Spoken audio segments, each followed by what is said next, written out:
জিয়ার নেতৃত্বে তারেক রহমানের নেতৃত্বে রায়হান ভাইয়ের নেতৃত্বে নাজুল ভাইয়ের নেতৃত্বে আলমগীর ভাইয়ের নেতৃত্বে হাবিব ভাইয়ের নেতৃত্বে শহীদুল ভাইয়ের নেতৃত্বে আমাদের নেতা আছে মহানপুরের নেতা আছে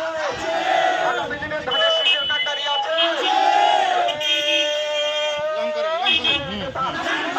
সবাই বলে সভাতে মহানপুরে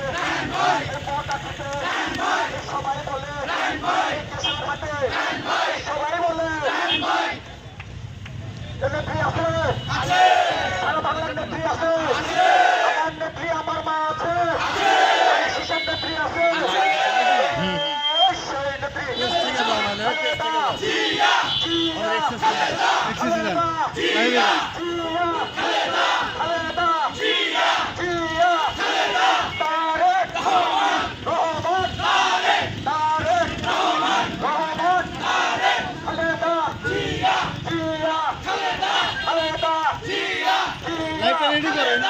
জোরে হাতে আপনি একটু সাইডে দেবেন আমি একটু খালি